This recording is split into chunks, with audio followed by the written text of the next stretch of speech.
осінню ми зможемо зустрічатися з кожним з вас і комунікувати. During the whole year, we were planning that this situation will finish, and starting from the autumn, we will have the opportunity to meet offline and to communicate face to face. Але життя показує, що виживає не той, хто сильний, а той, хто вміє приймати виклики і здатний адаптуватися. But we see that the life loves those who can adapt to challenges and who can adapt to different situations. І ми, як справжні науковці, не губимо тієї можливості покомунікувати з кожним з вас, подискутувати, поспілкуватися, поділитися думками, яким ж буде світ після пандемії і які сьогодні є проблеми розвитку країн у теперішньому світі. And we, as the scientists, want to communicate with you to share our opinions. What are the main attitudes? What are the main strategies and problems of pandemic situation? And how will the world change? And how will the economy change after this pandemic situation? Світ однозначно зміниться, і він не буде таким, який був до пандемії. І на нашому інституті є 6 кафедр. І кожна з цих кафедр впродовж 2 днів буде представляти свої думки, свої позиції, буде спілкуватися із запрошеними гостями, з запрошеними спікерами. Of course, the world will change. It won't exist in the same way as it was before pandemic situation. And I want to say that in our institute, there are 6 departments. And during all these days, all of the professors of our departments will share their opinions with you. They communicate and they will express their attitude to this situation. Я хочу подякувати координатору з міжнародного співробітництва нашого інституту, доценту Жукорській Ірині Михайлівні за організацію цього заходу, а також усім завідувачам наших 6 кафедр, які будуть презентувати нам свої платформи впродовж цих днів. And I would like to say thank you so much to the organizer and coordinator of international relations in our institute, the associate professor Irina Zhukorska, who organized this kind of meeting with us and who is going to take an active part during all these 6 days. І зараз я хочу надати слово для привітання проректору з міжнародної діяльності, доктору економічних наук, професору Оксані Миронівні Десятнюк. Будь ласка, Оксана Миронівна. Дякую, Ірина Олегівна. Доброго дня всім колегам, доброго дня нашим партнерам. Сьогодні надзвичайна подія і, дивлячись на назву вашої першої міжнародної дискусійної платформи і її наповнення, ми можемо сказати, що направду ви взяли на себе дуже серйозну місію обговорити проблему, яка торкнулася цей рік усього світу. І хочу вас привітати з відкриттям цієї міжнародної дискусійної платформи, а також побажати, щоб ви досягли тих результатів, тих висновків, які ви хочете отримати. Хочу привітати вас також і словами вдячності за організацію цього цікавого міжнародного заходу від Андрія Ігоровича, нашого ректора, який підтримує повністю такі заходи міжнародного характеру для того, щоб наші науковці шукали можливі шляхи вирішення тих проблем, які очікуються в світі, зокрема і в Україні. І надзвичайно приємно, Ірина Олегівна, що ви підключили усі кафедри, дивлячись на назви ваших часткових, які поставлені завдань і секцій, можемо сказати, що ви охопили повністю всі проблеми глобального виміру розвитку країн в постпандемічному світі. А тим більше цікаво буде, як наші іноземні партнери відносяться і до особливостей регіональної політики в такий час, і до бізнес-комунікації, до розвитку окремих галузей, зокрема туристичної, готельно-ресторанної галузі. Тому я бажаю всім плідних успіхів, дуже цікаво буде послухати ваші думки. І думаю, що такий захід, він стане традиційним, і згодом ми будемо бачити ще більше таких питань для обговорення і приведення результатів. Успіхів і творчих ідей. Дякую. Дякую, Оксано Миронівно. А зараз я передаю слово права модератора нашій першій кафедрі, нашому першому модератору, це завідувачу кафедри міжнародних економічних відносин, доктору економічних наук, професору Зваричу Роману Євгеновичу. Будь ласка, Роман Євгенович, переймайте права модерування. Я бажаю вам успіхів. Дякую. Дякую, Ірино Олегівно, дякую, Оксана Марино, дякую, колеги. Дякую за таку гарну можливість. Ви знаєте, квітень у нас виявився надзвичайно науковим місяцем. Ми провели конференцію, ми провели безліч тренінгів, ми провели студії, різних студій, зокрема студії публічної дипломатії, і разом з тим ми маємо можливість ще зараз дискутувати в першій міжнародній дискусійній платформі. І це надзвичайно приємно. Колеги, хочу сказати, що зараз, окрім того, що ми працюємо з вами в Zoom, відбувається пряма трансляція на нашій сторінці у Facebook, тому вітання всім тим, хто нас зараз дивиться. І, колеги, якщо у вас є запитання, ви можете писати коменти на сторінці кафедри міжнародних економічних відносин ЗУНУ під стрімом відео, або ви можете безпосередньо долучатись до нашої конференції в Zoom. Більш детальну інформацію, як це зробити, ви можете знайти на офіційній сторінці Міжнародного або на офіційній сторінці кафедри міжнародних економічних відносин ЗУН. Отже, колеги, щоб менше витрачати час, давайте ми будемо безпосередньо переходити до спікерів. So today, this is the very nice day because today we can continue our discussion in measures of the first international discussion platform, which we call global challenges of developing countries in post-pandemic world. It's very important, but at the same time we understand that this pandemic,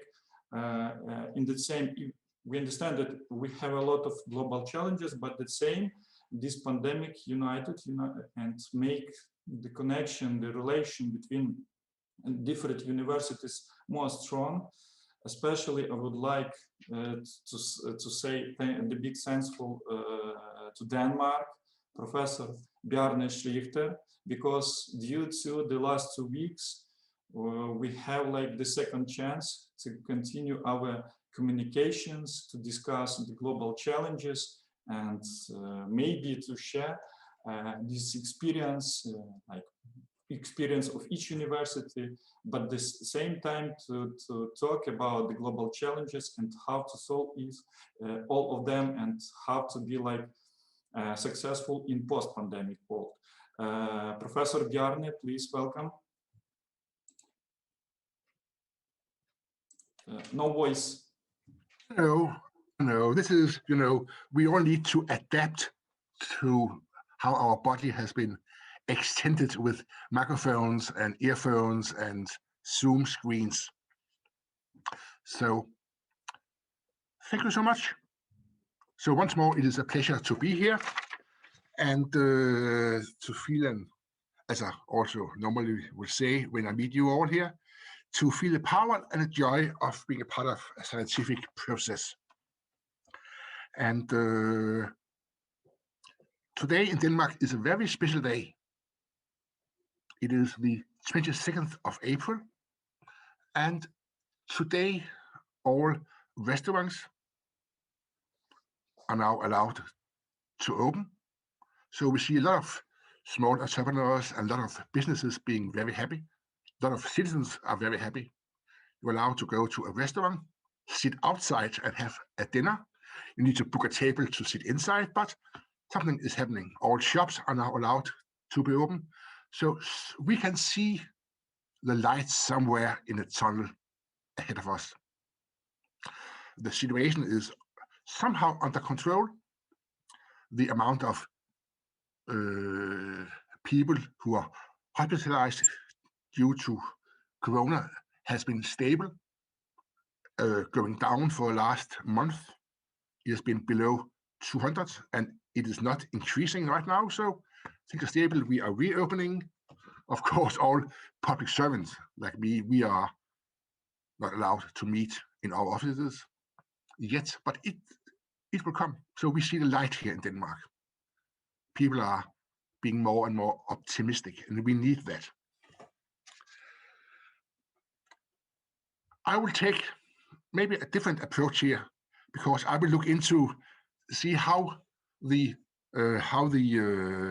pandemic has changed the dynamics of the global economy. And from a very specific view, I will do that. In my research and in my research group, also the main idea in our department would be to observe and to engage. We are what we call engaged researchers. We will involve with industry. We will try to understand and help industry to solve problems or issues, help government to solve issues. And this would be my approach here. What new avenues of research have been opened during the pandemic and in the post-pandemic time? And I need to get a sign from someone, because if I need to make small breaks to translate something, please later raise your hand. Do I need to make stops? Professor Verhoeven, do I need to stop sometime to make a break? Okay. No. Okay. Okay, so I'll just continue. For many years, I've explored sourcing of information systems development across borders. And I'll just show you a few pictures, just a moment. For example, together with our good colleague Businska, we just did a paper on this. We looked into soft skills of delivery managers in such process where you develop software across borders.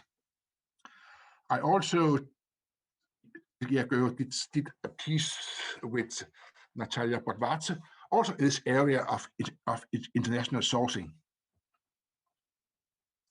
Let's see. And it seems like this type of, we see new possibilities in this type of research. Especially, I've met huge companies in Denmark who somehow has accepted or seen, or the pandemic has shown them that during this coronavirus pandemic, that this business has stabilized somehow. We have seen it mature, and we have seen how the local organizations, for example, in Ukraine, working together in an industrial context, they have been able to run the business despite of the decoupling from their industrial peers, clients, and mother companies. Somehow the pandemic has changed our perception and our view of this international cooperation about non-physical services. And we have in Denmark seen how this type of sourcing really works and can work based on the use of technological means. We have begun to learn how and what these technological means must be supplemented with. And it seems that the rules have changed. The rules of the game has changed. We have been more open for this type of cooperation, this type of exchange of values or exchange of services. And this I see as one of the major implications in my field of the coronavirus pandemic and how it has influenced the global economy. So it has opened a lot of new avenues, and I've been called to meetings with the Danish associations of large industrial companies to plan meetings in Ukraine and to plan meetings in Denmark and to discuss and talk about how can we extend sourcing and cooperation across borders. 1 year ago, 2 years ago, there were many companies, they were afraid about going into these type of relationships.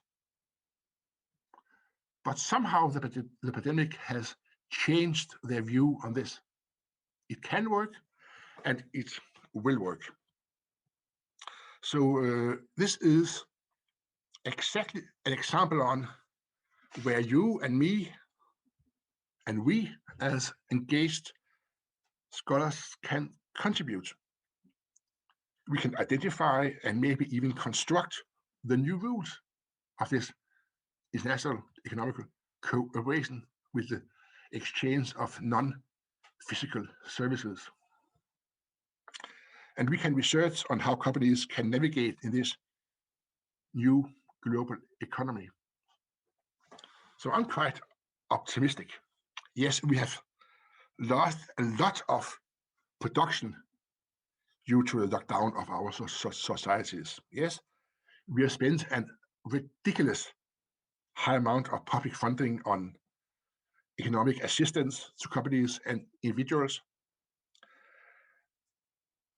But we have seen many new ways forward, especially here in Denmark, and we are quite optimistic about the future. So I do not see this as a complete bad thing. Of course, we have lost lives, we have lost money, we have lost businesses, but it has been a small bump in our path towards the future. And I'm very sure that your institute, the departments in the institute, the researchers can take up research to assist companies in harvesting these new economical possibilities. And I would be happy to work together with you in the coming years to explore this path. So I'm very optimistic. I'm sad about the losses, but as economists, we will call that a spent cost somehow. Thank you for listening, and please fight back. Yes, of course. Thank you very much, Professor Bjarne. Especially, we so appreciate that we have so optimistic friends, and we understand that these challenges, this is the global problems, and only together we can solve part of them. Друзі, а чи любите ви науку так само сильно, як, наприклад, наша колега Габріела? Ну, наприклад, чи хтось з вас виступав о 5 годині ранку? Ви знаєте, вона зараз буде презентувати з Бразилії, а в Бразилії якраз рівно 5 годин ранку. Тим не менше, Габріела великий молодець, погодилась і зараз буде виступати. Окей, so I would like to represent Gabriela Balsarin.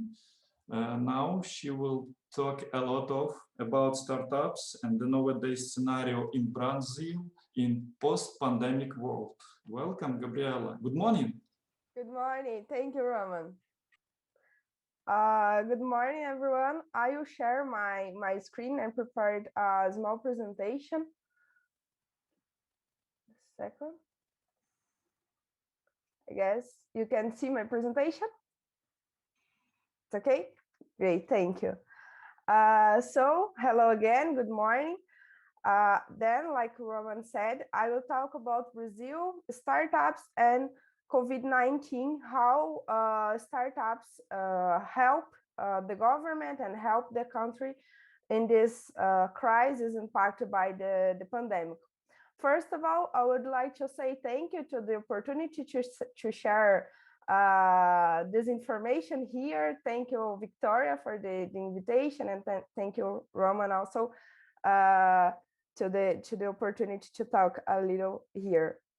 So I would like to talk a little about me, introduce myself, because this, I guess, describe about my relation with startups and with this topic that I select to talk here. I'm from Brazil, like Roman said. I'm 21 years old. I'm a student of industrial engineer in the University Federal of Paraná. And I started my career in the startups environmental, in the startups world. In 2018, when I was 18, I founded Arrendando.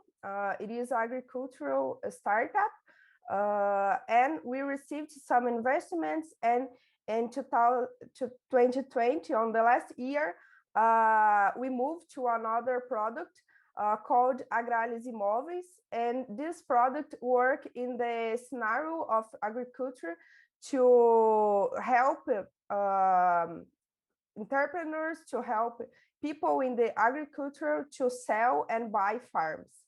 And also, on this year, I developed an internship by Isaac, a global entrepreneur, which I worked in a startup in Ternopil, Ukraine. Then I went to Ukraine in this year in January until March. I returned to Brazil in March, and I have this opportunity to connect with a startup in Ukraine. And also, today I'm a manager of startups in Venture Accelerator. I'm help startups in early stage to develop their products and to go to market. Here, I would like to share some numbers about startups in Brazil. The Brazil scenario of startups started to grow in 2013, but I get the numbers of the last 4 years, and we can see that the numbers of startups in Brazil grown on the last years. Since 2017, we have more than 5,000 startups, and we have a considerable number, a mark on 2018 with 10,000 startups. And if we compare the number of startups between 2019 and 2020, we can see that this number didn't grow how grown on the last years, but even with the pandemic, we had like the number of 1341 startups on the last year here in Brazil. Another interesting, it is the distribution of startups in the country. We can see that this region, the South region, and also the region South, has the most considerable number of startups of the country. The South region has 45% of startups of the country. This region, it is the region of São Paulo, of the state of São Paulo.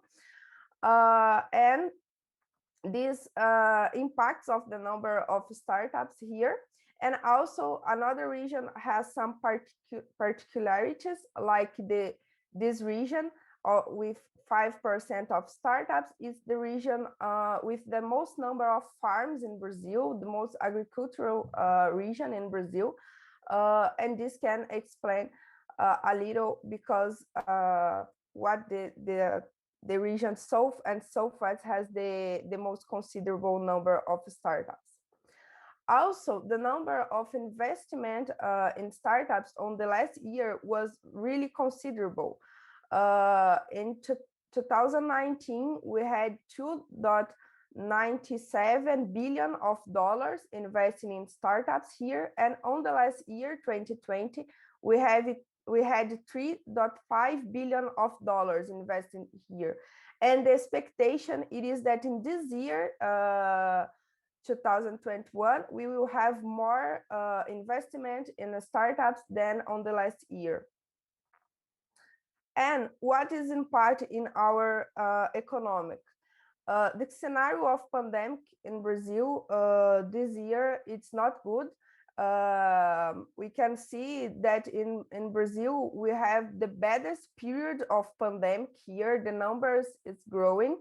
We had some problems with vaccine, for example, with medicine, and startups is helping economic.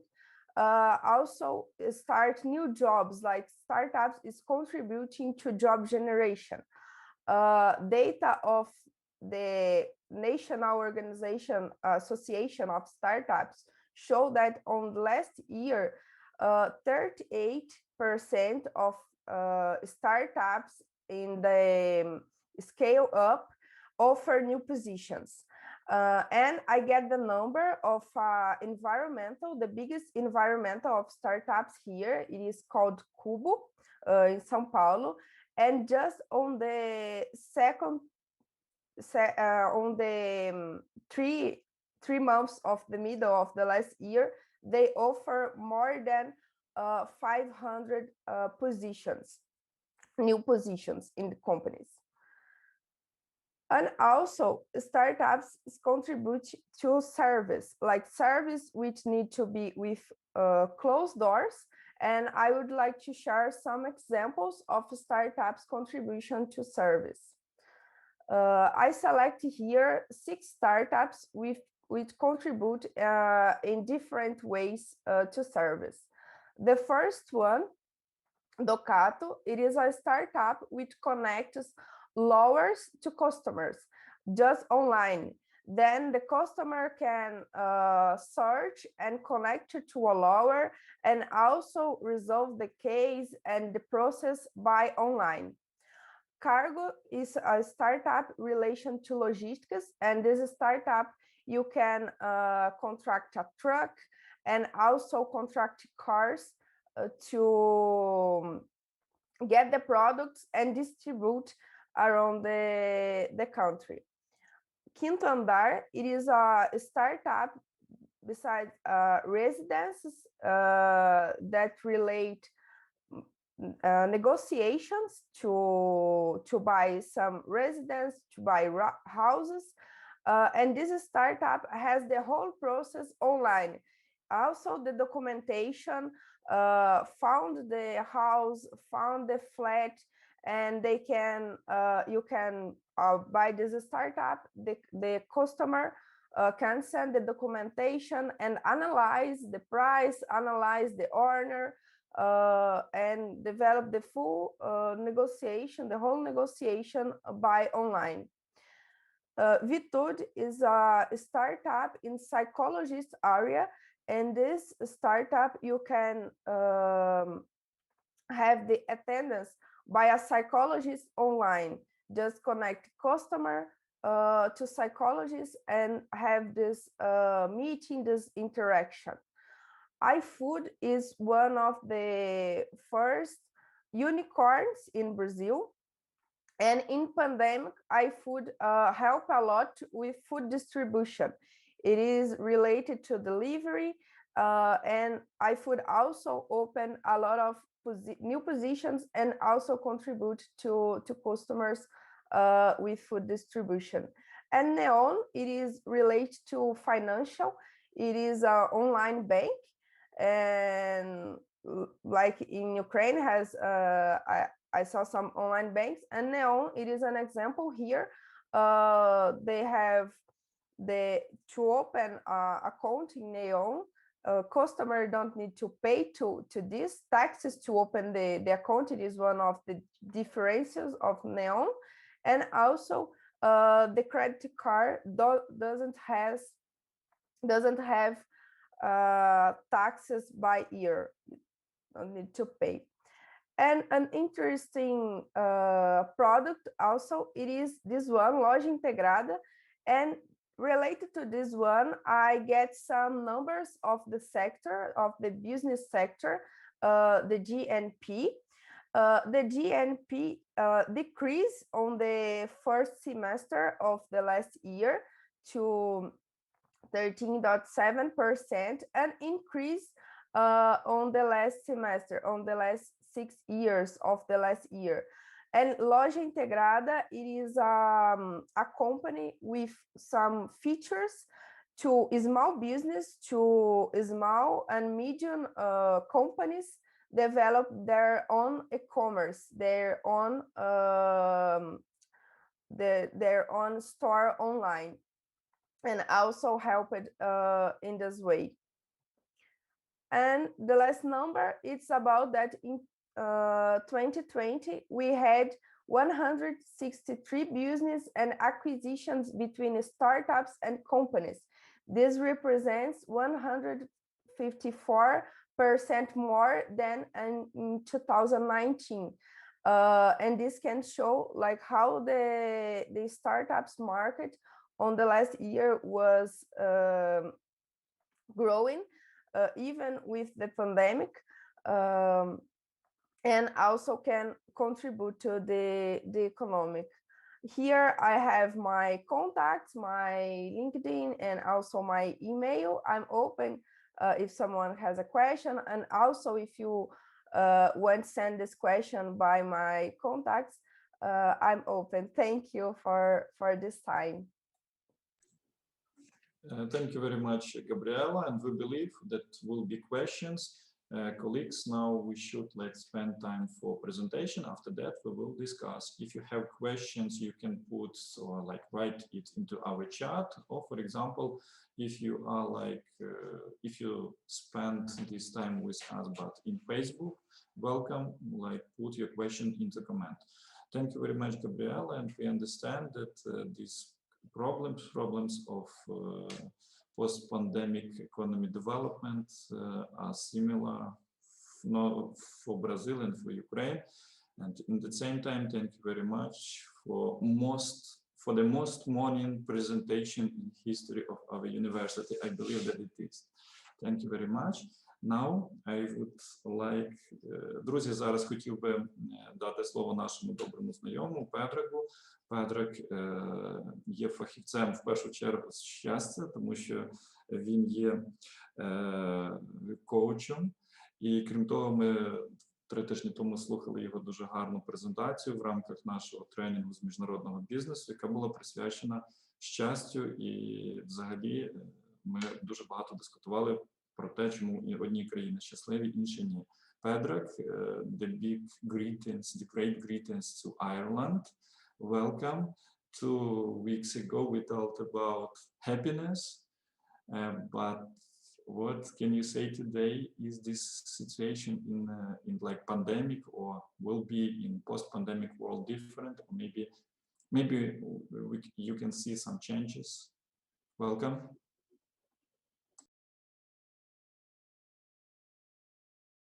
No voice.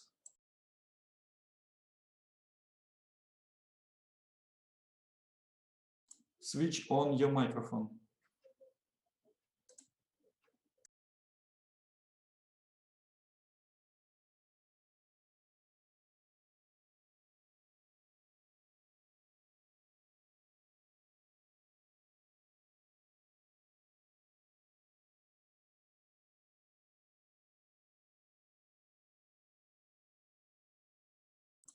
Patrick, please switch on your microphone. Left corner of your Zoom window.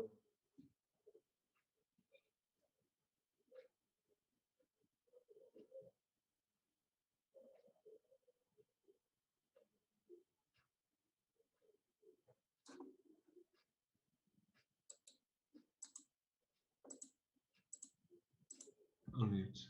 Okay, now we're back. Yeah, it was some technological. Dobrý ráno, Roman, Diakiu Duže, Diakiu Irina, Tatiana.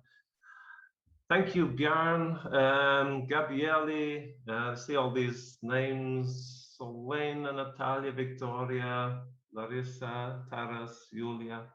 So good morning to all of you. This time, more than this time last year ago, I was investigating into COVID for some US friends who weren't happy with what was happening.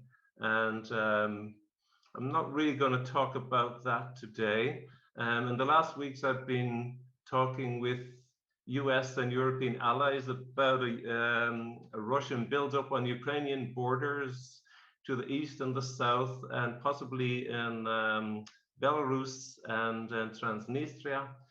So we have all these challenges happening all of the time. And while this is happening, we have this COVID that's not just in an academic sense, it's in our families, it's in our life.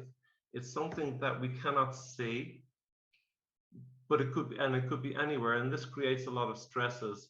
So rather than doing the very big, down to the bottom, what can we do as a society? I'm going to start with the bottom to the top. So I always start with what can I do and what can we do personally for this? Your body is the only place that you have to live in, and your health is your wealth. So the first thing that you should be studying is your own health, because everybody's personal physiology and mentality reacts in a different way to what's happening around them, to what's in their environment. Whether it's Russian soldiers on the border with a threat of missiles coming into your country, or whether it's a COVID that you cannot see, or it's other diseases or pressures in relationships. This is a reality that we all live in, and we need to study this reality, and we need to find answers, because there's a law in nature. If we don't grow and adapt, we're going to die. It's the same law in business. If we don't grow and we don't adapt, we're going to fail. So we need to study the situation as it is. We can wish it was some different way, but it's not. We study the situation and we study how to find solutions. So when I'm speaking with people or groups, the first thing I do is some exercises, you know. So I will be back and say, breathe in, breathe out. Up your hands, find some energy, because you know we can discuss in an academic way, but that does not change our physiology. That does not change our mentality.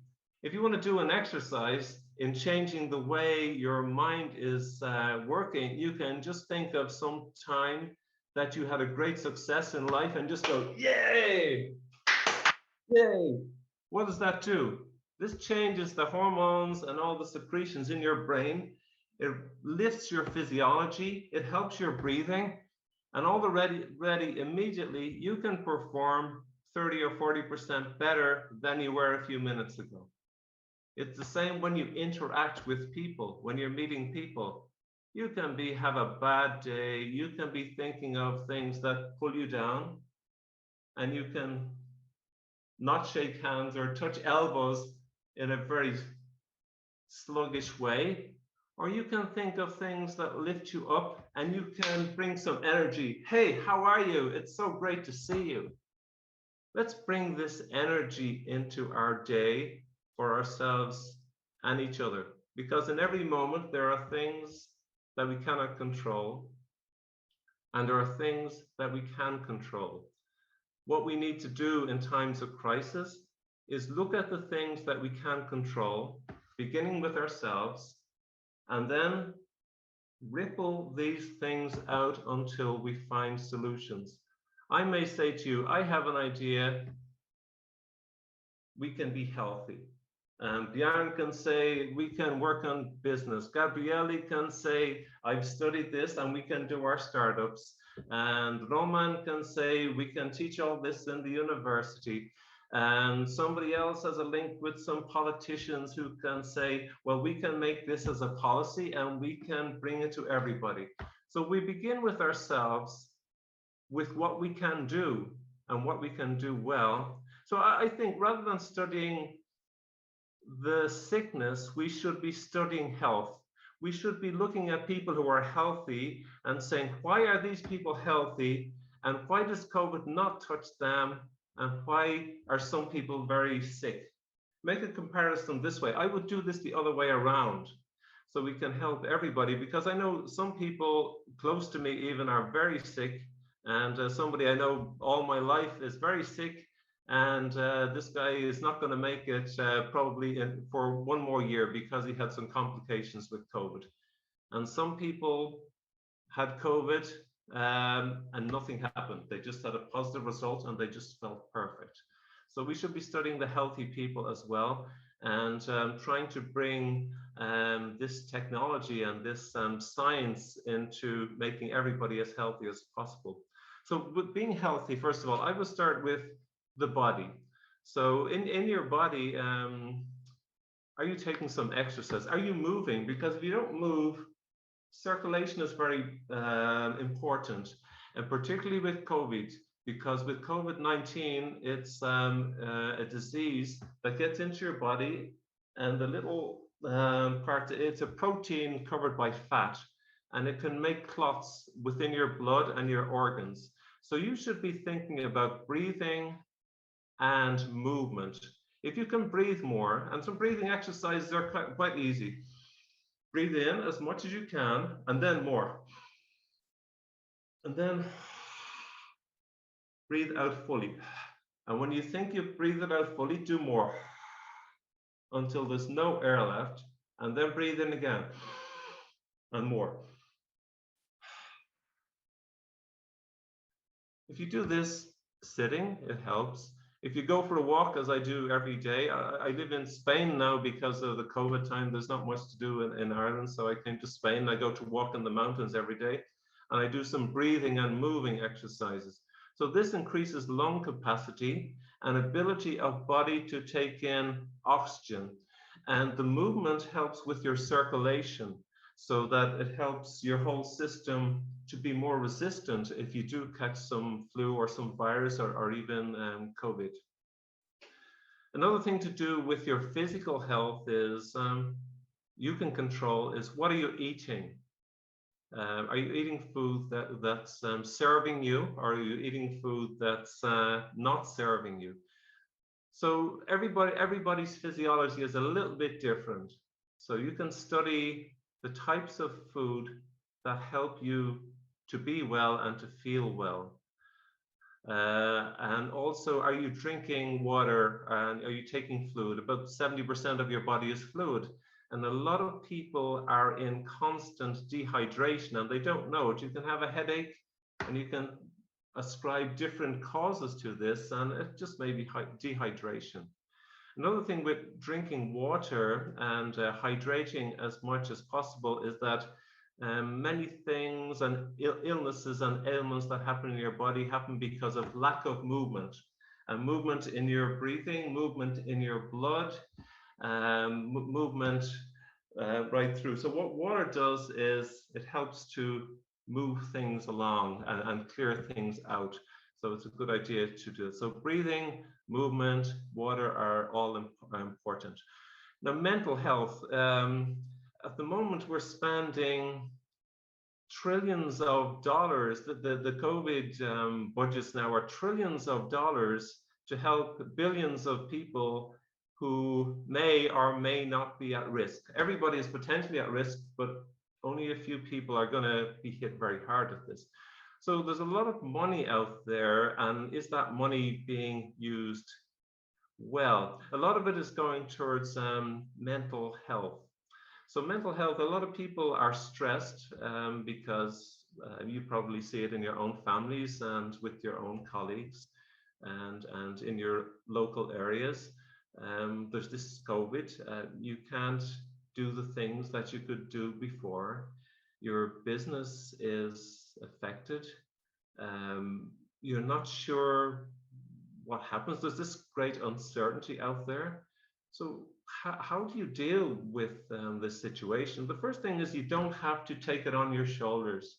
You don't have to carry this uncertainty with you. You can just basically let it go. You can do what you can do. If you take this decision, it's going to help your mind because your brain can use up to 20% of your energy. 20% of your energy, a lot of energy. And if you're stressing, and then your mind say, what do I do about this problem? What do I do about this problem? You're not going to find any solution. So you've got to take some action. You say, what can I do? What can I do? And what you can do, first of all, is focus your mind on doing the things that you can do. Because if you think about the things that may hurt you, or may be a problem, or may be a disaster, this is using up your energy. It's changing your body chemistry into a more acidic form, and that's going to hurt you eventually, maybe immediately, or over time it does hurt you. Stress, anxiety. Stress is worrying about things that are ongoing at the moment. Anxiety is fear of something that may happen. So just come in the moment, say, okay, I'm going to do what I can do now. I'm going to be healthy. I'm going to be healthy. If we make this decision today, our talk has been very valuable. If you say, I'm going to be healthy, I'm going to study my own health, I'm going to look at my personal space, is it clean?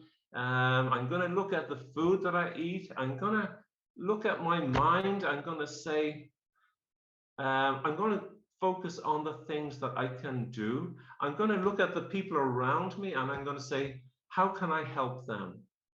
Because if we're thinking about, will somebody help me, this great government or this great international, whatever, it doesn't always work that way. You start with yourself. How can I help myself? How can I help those around me?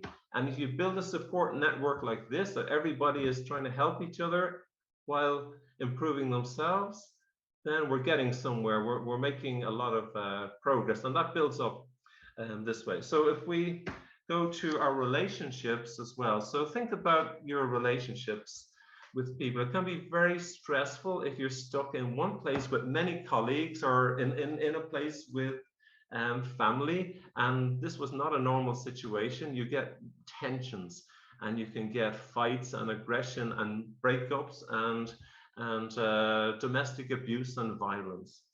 So a way to avoid this, Roman might remember we discussed last time, if it's a relationship, you can just go with your husband and wife for a walk, or to a place you can. If the restaurant is open, you can go there, and you can have an executive family meeting. That's what I call it. So maybe once a month, you sit down, you take your piece of paper, and you say, these are the issues that we want to discuss that are making some problems in our relationship, and we're going to come out with some ideas on how to improve this. So you do this once a month, and the agreement is that at home, your home is going to be a place of peace and calm and growth and love. So you can take the pressure off these situations that may happen at home by using this strategy, which I just call executive family meeting. So that's one thing you can do with relationships. And with work as well, work can be difficult for some people, and business. So as I said, if you don't grow and don't adapt, you're going to die. There's trillions of dollars of funding being thrown out at the moment for different things. And if you want it, you can go and get part of that. You're just going to say, where is it going? Where is the need? What can I do to get some of that? Or you can just look down and sit and study what is needed in this time. How can I help? How can I serve people and set up some business related to that? And if it's in university, I think there's an opportunity to adapt as well, to ask some very important questions. What has changed? What is needed?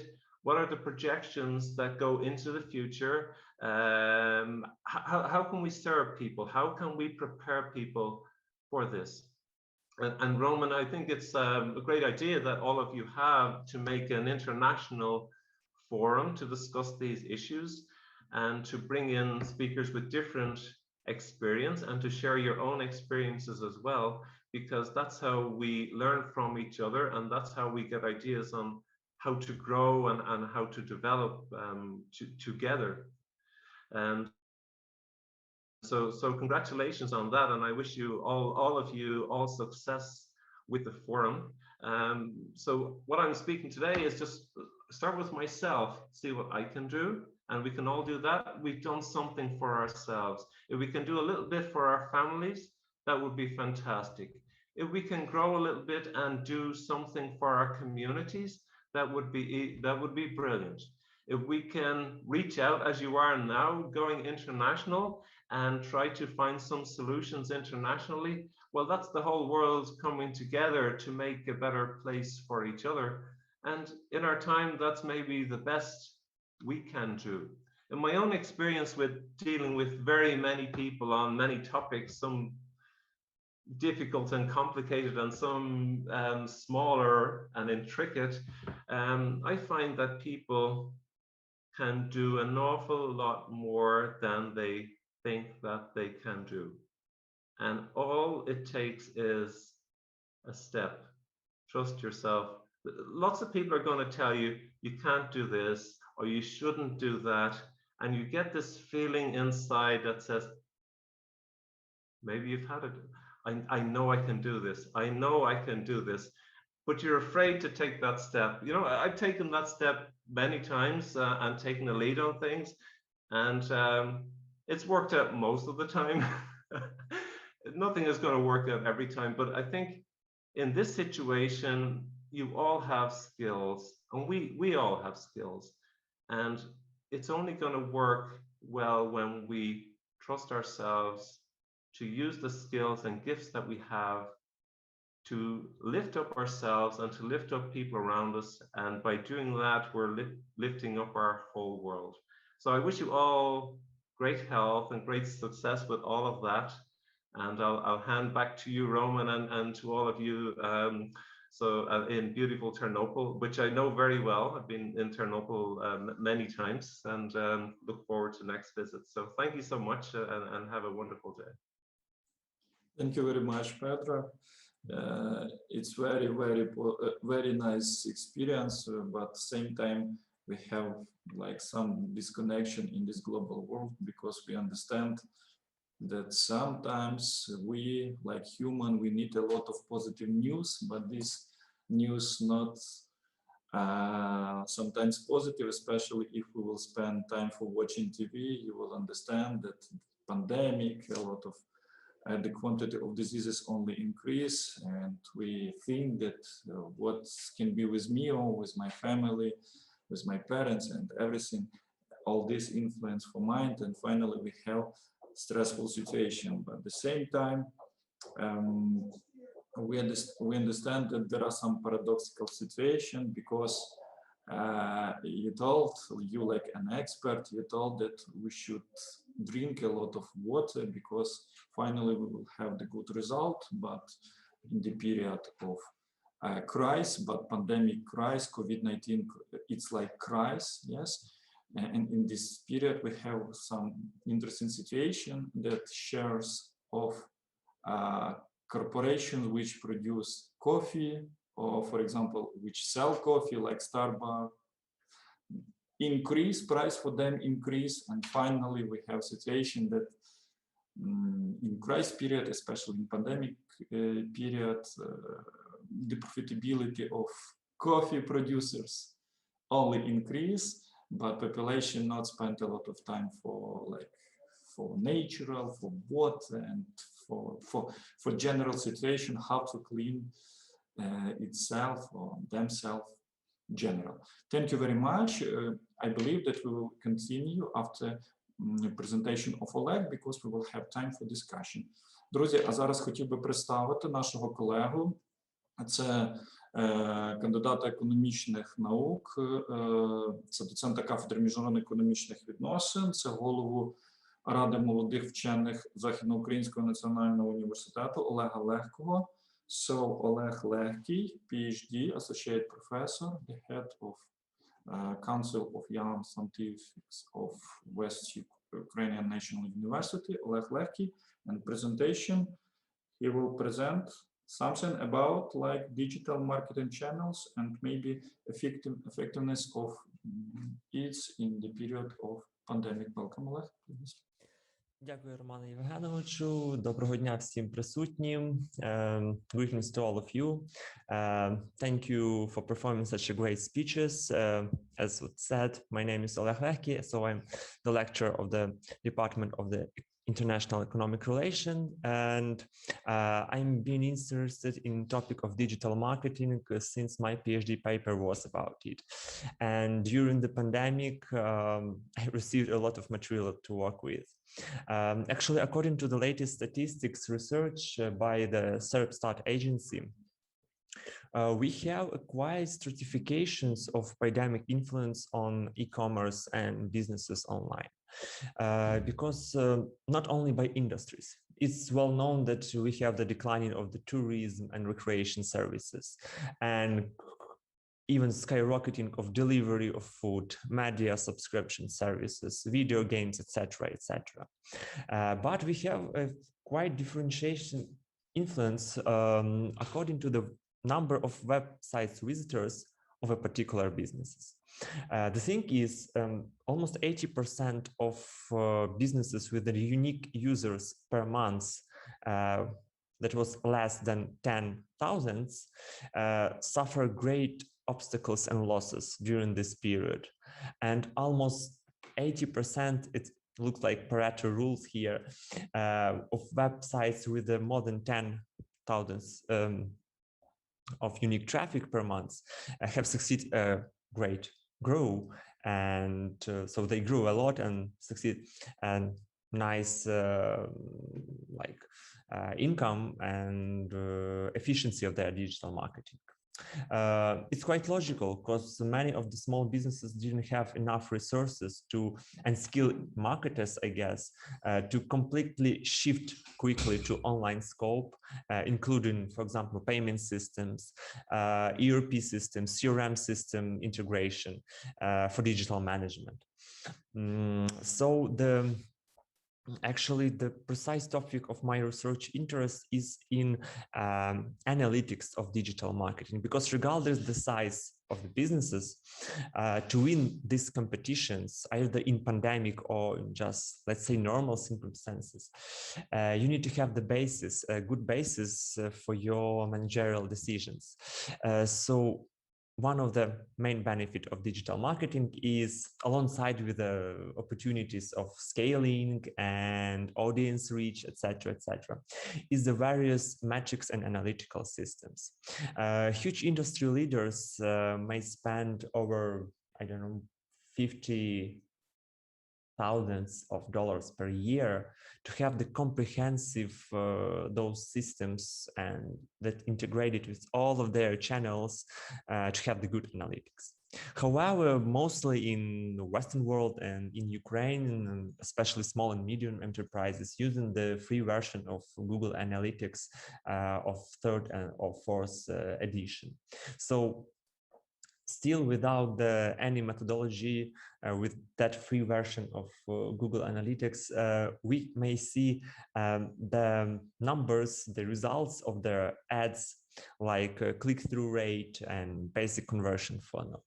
But what I would recommend too, and what is set in the latest works, so setting the e-commerce module, and connect it with the pay-per-click systems to have the effectiveness data of a particular campaign or even advertising module, and the particular number of money that you get through this channel. And we can talk here about the return on investment and return of marketing investment. So therefore, the setting the good group of visitors, cohorts, rows, and setting the good conversion events, the right one, the proper one. We can think about modeling the attribution model in our analytical system for the particular internet business, because they are different for every of it. After that, we may observe the impact of each channel regarding the final action of our clients. Was it subscription or downloading the application or simply buying our product or service? So that's what every marketer wants to see. So in general, all those methodological peculiarities of this system, attribution model system, is in my future research plans. So thank you, all of you, for attending, and it's a pleasure to hear and see you, all of you. Thank you. Thank you very much, Oleg. Very interesting topic, especially in the process how to develop our business in post-pandemic period.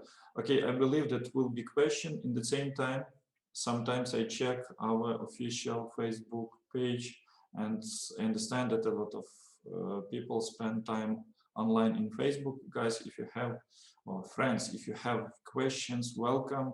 You can put like comments on the video in official Facebook page of кафедри міжнародних економічних відносин ЗУНУ.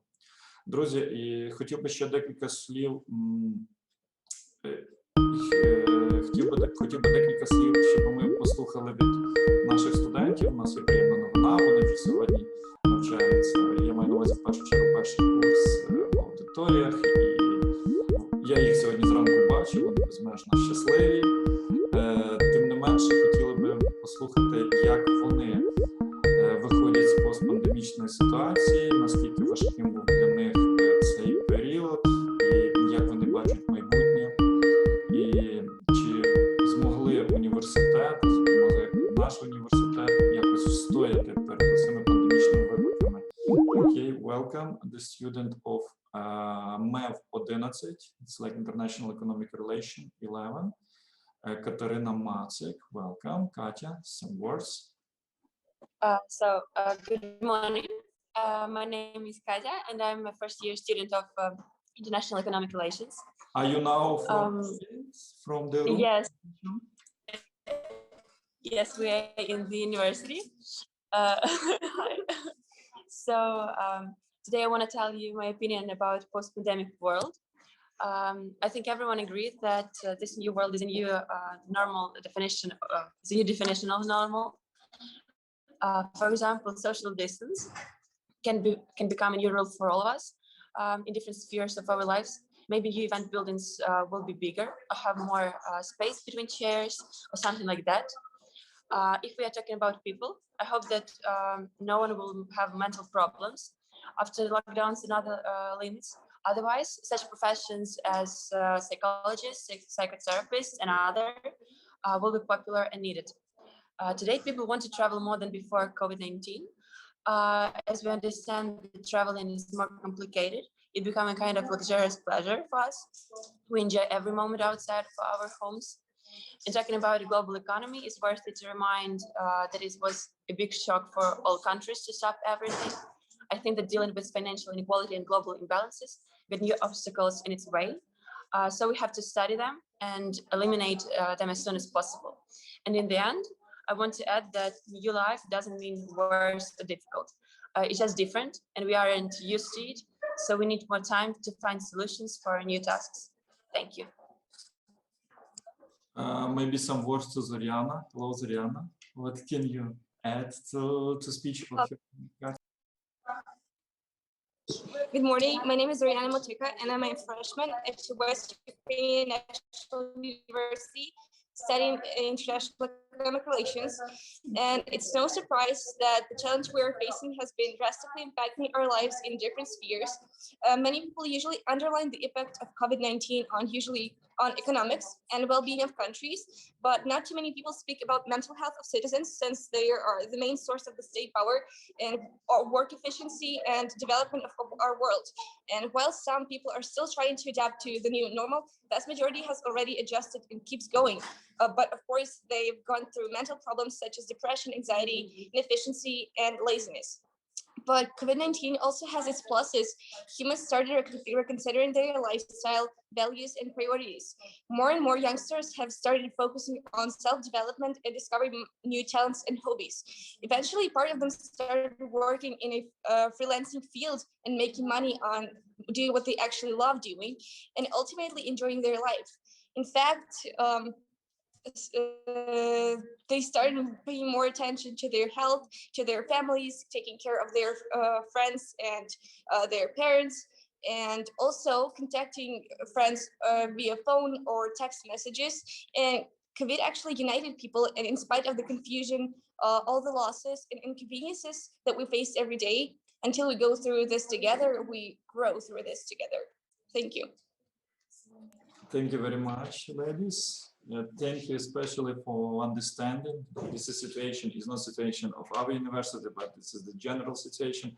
And I believe that together, me like staff of university and you like our students, we will reduce or we will cancel all problems, and we will be successful and happy, like Patrick told. The first of all, your body, your health, and your smile. Thank you very much, ladies. And I know that Martin Yakovenko, student of our university, of our specialization too, would like to say something. Martin, welcome. Yeah, hello, and thank you for such a great, let's say, lecture. And my name is Martin Yakovenko. I'm also a student of International Economic Relations in Western Ukrainian National University. And I believe that COVID-19 is kind of a challenge for humanity that we have to overcome and become stronger. So after coronavirus, I believe that people should be more strong, and it will be easier to hold some crises. And there are a lot of pros and cons, of course, but I believe that mostly it is some kind of renovation of our economic, of our jobs, and let's say there will be new people. I believe that it has a lot of positive sides, like Zorana said, and let's say there are a lot of jobs that are now can be done online. That makes it easier both for workers and for employers. And of course, the great thing is that our planet, let's say, cured from our influence in it.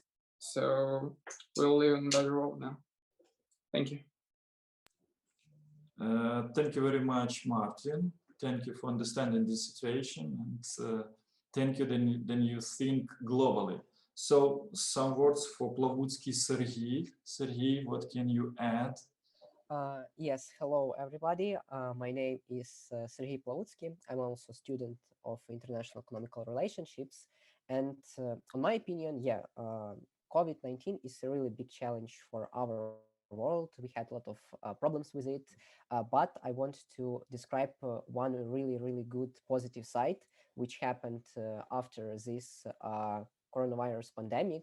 And this is all about the communication, which is now completely possible to be done in online.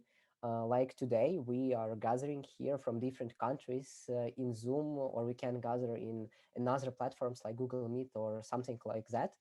And it's really good, and especially it's good for businesses, because before it was common to communicate with phones or like on live meetings. But now it's completely normal to meet in Zoom and make business there, and it saves a lot of time for everybody, and it makes things much easier to do, and our work is much productive than it was before.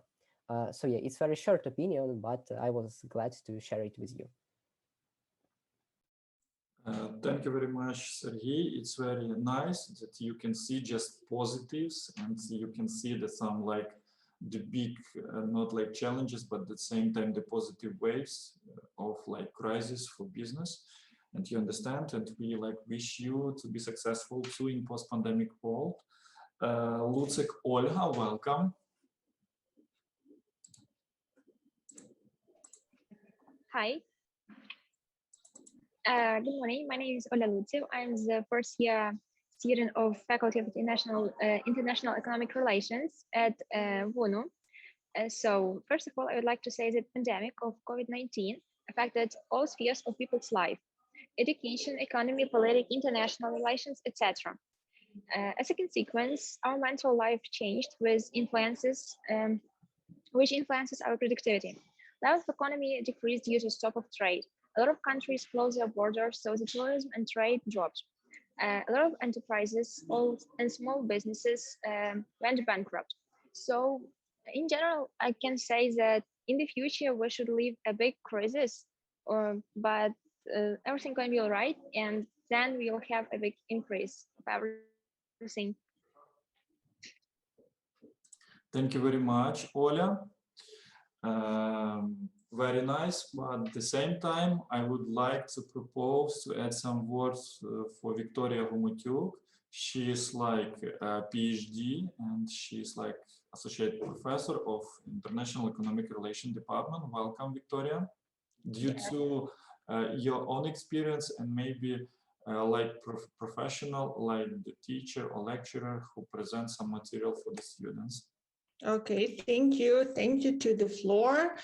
Actually, I would like to add some things to the presentations, to some opinions of my students, and also to the presentation that was made by our dear Professor Bjarne Schlichter.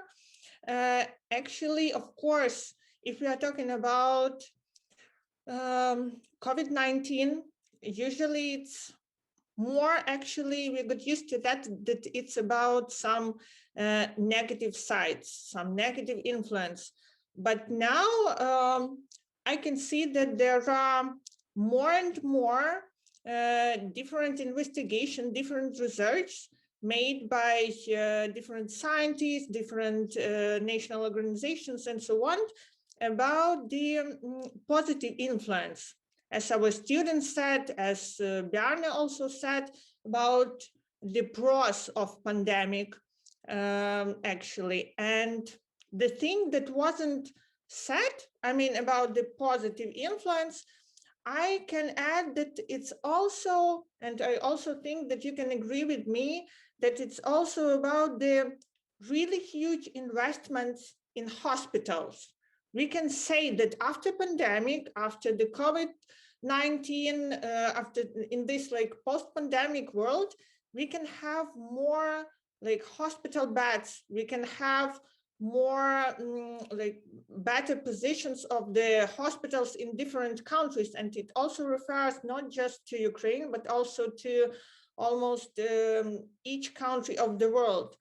The next thing that is really like positive influence is that the polluting emissions are decreased. I mean, also the reduction of CO2, so it doesn't have a bad influence on the nature, like in general. That refers to the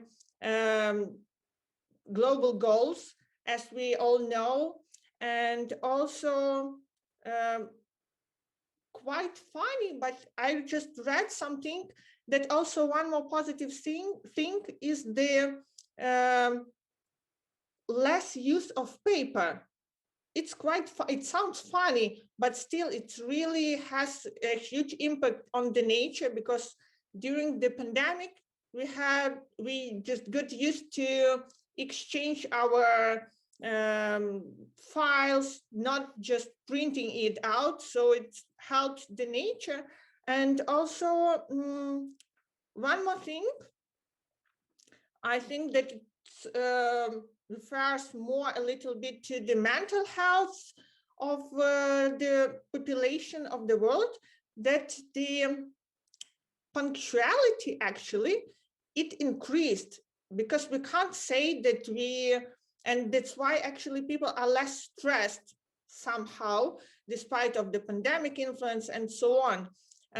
What I mean that punctuality has increased, we can't say now that you're late for the meeting because of some traffic jams or because of some weather. You can just go into Zoom meeting from your home. That's why it makes like some time shorter. That was like some additional things about the positives of the COVID-19. And also due to this fear of my research topics, I was a little bit amazed that the index of happiness in Ukraine this year has increased up to 9 like positions. And now, like last year and a few years before, we took 123rd position. And this year in 2021, we are on the 110. So it's much better. And also the last thing, the happiness index report, and also lots of scientists, they say that nowadays we have to pay more attention to the well-being, not to wealth, not actually to the income wealth. And I absolutely agree with that. I hope that you also agree with me that well-being is more important now than income wealth. Yeah, so thank you. Thank you very much, Вікторія. Друзі, і в принципі ми повинні розуміти, що насправді оцей пандемічний і постпандемічний період, він не є простим, і треба мати певні навики. І от якраз зараз ми послухаємо Тетяну Володимирівну Бученську, це також доцента нашої кафедри, і вона розкаже, які ж, оце її, до речі, вона викладає бізнес-комунікації для наших студентів, вона розкаже, зараз поділиться досвідом, які ж Комунікативні навички потрібно мати в період пандемії і в post-pandemic period. Please welcome Тетяна Бучинська, PhD, Associate Professor of International Economic Relation Department. She will present like topic, some words about business communication in pandemic period, and the same time business communication or general communication skills in post-pandemic period. Welcome. Okay, thank you so much, Roman Ivanovich. Thank you, my dear colleagues, for a very interesting presentation, for sharing your ideas. And I totally support your ideas, and I totally agree with you that really this COVID-19 and this pandemic situation has brought a lot of changes into our everyday life. That's true. We cannot communicate with each other face to face. We cannot meet each other. We do have, as the professors, as the teachers, the problem that we cannot go to the class directly to our students and teach them there. Yes, but you see that during this whole year, we are trying to adapt to the situation. We are trying to get accustomed to all these challenges that we meet. And I think that all of us succeed in this way, because in spite of all these difficulties, we are trying to meet each other. And due to different social platforms, different social nets, we are still communicating with each other. We are supporting each other, and we are trying not to miss that opportunity of communication, which is considered to be one of the most important, I think, a necessity of all human beings. Without communication, we cannot live any day. Okay, my dear. So I want to say that thanks to all these things that we do have nowadays, thanks to the internet, we are trying to take part in different conferences, in different discussion groups. The thing that we are doing today, thank you so much to our organizers that really are given the opportunity to all of us to share our opinions. In this way, we are trying to support each other again and again, because as the previous speeches, they deal with that nowadays all people have to be optimistic.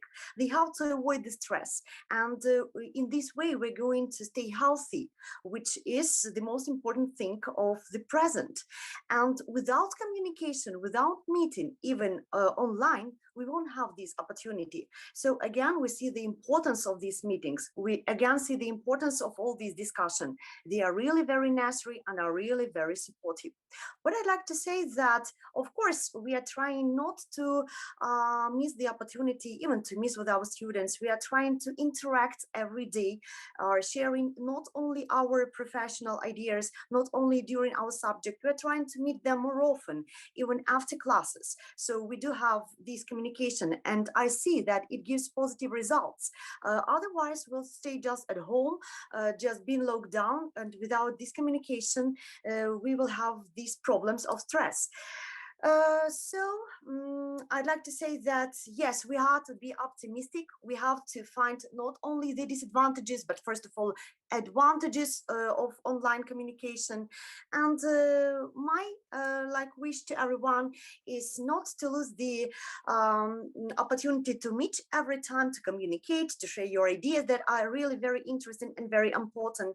I wish everyone to stay healthy and be on this optimistic wave as you are. Thank you for very interesting topics and very interesting presentations. Thank you. Thank you very much, Tatiana Volodymyrівна, for sharing of your experience. Друзі, хотів би сказати, що наша кафедра, вона є така багатогранна, і окрім економічних дисциплін, які забезпечують міжнародні відносини, також у нас є фахівці, які, в принципі, працюють зі студентами в сфері soft skills. Зараз хотів би надати слово Наталі Володимирівні Батрин. Вона розкаже, поділиться досвідом, як, в принципі, можна працювати, які навики, які м'які навики потрібно мати в період пандемії і постпандемії. Отже, Наталя Володимирівна Батрин, PhD, Associate Professor of International Economic Relation Department, Soft Skills in Pandemic and Post-Pandemic Period. Welcome. Good afternoon, and I would like, first of all, to thank all the participants for being here. And for me, it's an absolute pleasure to take part in this platform. First of all, I would like to reflect on the presentation of Patrick. So, because personally, I do think that one of the advantages of this COVID-19 pandemic is that it really changed us and it made us to take more responsibility for our lives. And I totally agree, it's just very important to take care of our bodies, the exercising, to think about our food. But mostly Patrick was talking about some active methods, how to take care about our physical and mental life. I think that mental life is more important, or the other words, for me, it's like easier to change and to take care than if some problems about the physical body, but mental body is just a little bit difficult. And I would like to share my experience and to suggest that one more technique, one more method. Actually, I'm talking about meditation. It is considered to be more passive, but meditation can be also very helpful in changing our awareness about us. I do not agree with Patrick that most of people feel stressed nowadays. I think that all people feel stressed because it's like when there are some changes, people usually feel some different extents of stresses. And there are many different forms of meditation. One of them is like you relax and you imagine like the most favorite places, the most favorite sounds. I do remember when my daughter at the beginning of the pandemic was talking that she was very unhappy because she likes traveling so much. And by means of meditation, you can find yourself using your imagination in any part of the world. And this is like my experience. I also like traveling, and this uncertainty, like no possibility to plan future vacations, future travel trips, might be really some kind of unhappy. But now I can say that I'm not struggling with this. I'm just trying to read more about different possible ways and to raise my awareness about the importance of taking care and raising the responsibility for our lives and help ourselves and people. In terms of my research area, so my focus was in the collaborative active methods of teaching. And I actually focused on the use of case study method in the classes. And I'm pretty much sure you know that the case study is not considered to be innovative. Actually, it was established by Harvard's business school in 1820. But and it's like 100 years ago, but during these years, it actually evolved and proved to be just very effective tool in active learning, in collaborative and interactive learning. So, and I decided to focus more on the cases that use role play approach in solving the case studies. So due to the courses I just delivered, like organizational behavior, self-management, management of personal, and now teamwork and leadership, actually role play is considered to be effective. I focused on this, and this year, due to the pandemic, I focused on online role playing, and I discovered that it can be like also an effective tool. Moreover, I have found that it was in the research focus of scientists before the pandemic. I have found several dissertations on online role-playing and case studies, the use of these collaborative interactive methods that were just published in 2012, 2015. So we have got like a lot of research, and if we have time and we really dedicated to this area, we can find a lot of research that really proves that interactive methods of teaching can be just really effective, and even online interactive methods are just possible to use. Of course, it has got some kind of disadvantages because we are to be aware about the purpose of using the interactive method like case studies and role play, and we are to be aware about the reason we use this, and especially about what the outcome is. But it was a great pleasure for me to discover all these things and to apply them with students this semester and the previous semester online. And I have said that it is like more interesting. And then I came to another like problem. So we need to spend more time and efforts in order to teach our students to be more active and to understand why and what we just use during the online courses. Because most of students and actually most of instructors, university instructors, and this is like my perception, we're just thinking that this pandemic situation is contemporary and probably online studying is just also contemporary. But now what I actually think that probably in the future will change our educational processes. We suggest more online courses, or probably we'll do some hybrid including online and face-to-face education. And there will be a lot of research done in this area as well. So, and it is a kind of also the advantage of the pandemic COVID-19. So we just shifted our research interests, and we understood actually that there are a lot of different areas that can be explored and can be effectively applied in educational process. So I would like to thank everybody. And I would like to say that in this situation, I do wish everybody to be healthy, and also to think about the experience and to focus on the positive things as we have been discussed before. So thank you so much for your attention. Thank you very much, Natalia Volodymyrівна. So it's really that only like some soft skills, general, the stressful position of personnel finally will give the good result in the period of pandemic, and especially like you told, a lot of dissertation now like focused on, or will focus on now, like focuses for this situation. So, but in the same time, I would like to say that our university not like stop in the period of pandemic. We developed our like foreign relation with different institutions, and believe me that it is not easy, but we do it. I would like to introduce Larissa Ivanivna Vergun. She is like PhD. She is Associate Professor of Department of International Economic Relations, and she is coordinator of Ukrainian-Dutch faculty program. And a lot of our action, especially meeting with our foreign partners, we have like this possibility because it's like the big deal of Larissa Ivanova. Welcome, Larissa Ivanova. Thank you very much, Roman Ivanovich. It's a great pleasure for me to take the floor now.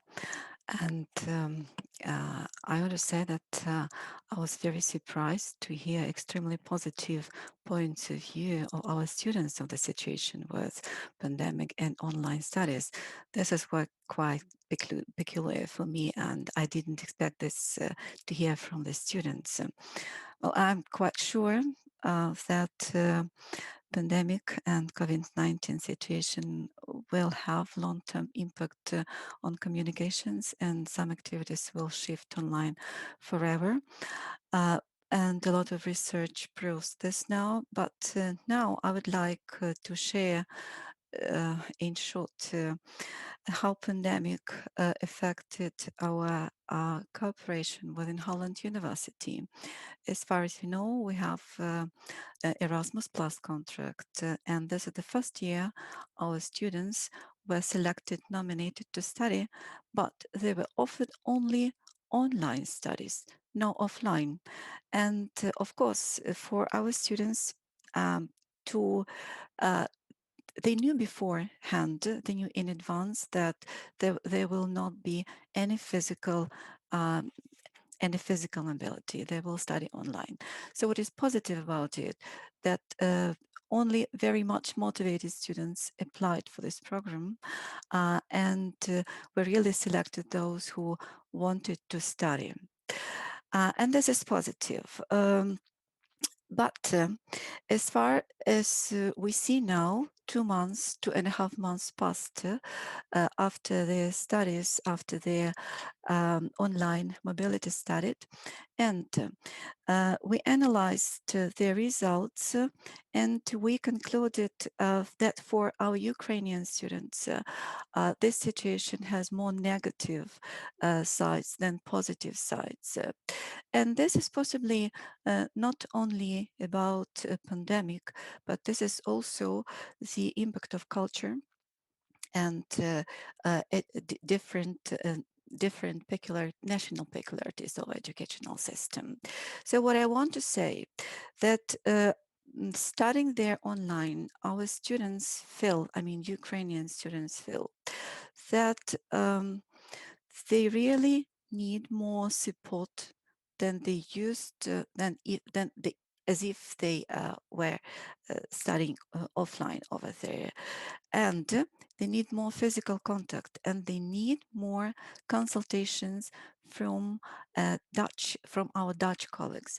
And this is a huge challenge for our colleagues from the Netherlands, for them to understand culture, right? For them to understand their needs. They need the direct information from them. But what is peculiar about our students, that they not always provide them with their needs, right? And this is a kind of mismatch, and mismatch with of the needs, right, of our students, and ability to understand the needs of our students by our Dutch colleagues. We are now working on this, and I am now like a mediator between the Ukrainian students and between our Dutch teachers. And we are trying now to organize mutual meetings. I mean, me, our Dutch colleagues, and our Ukrainian students, and we will see whether it will help. So what I want to say, this is the end, I think, right, of our time, that concerning the cooperation, of course, with foreign universities, with our foreign partners, the pandemic has both positive and negative effect. Positive effect is, of course, that we can organize more online platforms, we can have more online contacts and share more information on any research, and organize more seminars, etc. But what is negative is that our students still need more information, more details, and it's not very easy for them to understand culture through online studies. Well, thank you very much. That's all I wanted to say. It was my pleasure to participate in this online platform. And also, I would like to ask Gabriela, if it is possible, do you feel any challenges as an online student? What challenges do you feel studying online in your country? So, if possible. Yes, thank you for your question. In my country, we have a lot of difficulties about online studies. And also, like Roman said, the ZUNU didn't stop when the pandemic started. I'm happy about it. I'm happy because I talked with Natalia, who is a student in ZUNU University. And she also shared with me her perception that the university didn't stop. But here in Brazil, we had two different situations. Some particular university, they also didn't stop, and the students have the difficulty to adopt to this online students, this online education. But in the case of my university, it is a federal university, like a national university. And my university stopped on last year. Like we had not a lot of class online. The university decided wait and adopt not so fast. And this was really difficult to us, like as a student, because I almost lost the last year. Now the expectations to finish my university was on the next year, previous the pandemic. But now, after the pandemic, my expectations to finish my university, it is only on 2023. And this is really difficult, even in the aspects of anxiety in the university, in the aspects of mental health of the students. And now I hope that we will return. We are returning slow, but I hope that the situation here in Brazil will be better on the next months. But on the last year was really hard, really difficult. Also in Erasmus Plus, we had this situation that some students studying by online in Erasmus Plus. And it's really difficult situation, but now I hope that it will be better and will be solved this problem. So it means that sometimes our problems are similar, but at the same time we understand that we should be strong and everything will be okay. Dear participants, maybe some of you like to say some words. No one, okay. I would like to say that we spent 100 minutes for very interesting, for very useful discussion. Our meeting was so successful, and you can see the general summary of our meeting, an official page of Кафедра міжнародних економічних відносин ЗУНУ. This is official page of our department in Facebook. But at the same time, thank you very much for your participation, for your presentation, for interesting presentation, and for interesting sharing of your own experience. In the same time, I would like to see you all on our next scientific meetings of Department of International Economic Relations, meetings of West Ukrainian National University. Thank you very much. I would like to say that we spent 100 minutes with the good pleasure with all of you and with our department. So thank you very much. See you next meeting. Thank you. See you. Thank you. Thank you. Goodbye. Thank you so much. Bye. See you.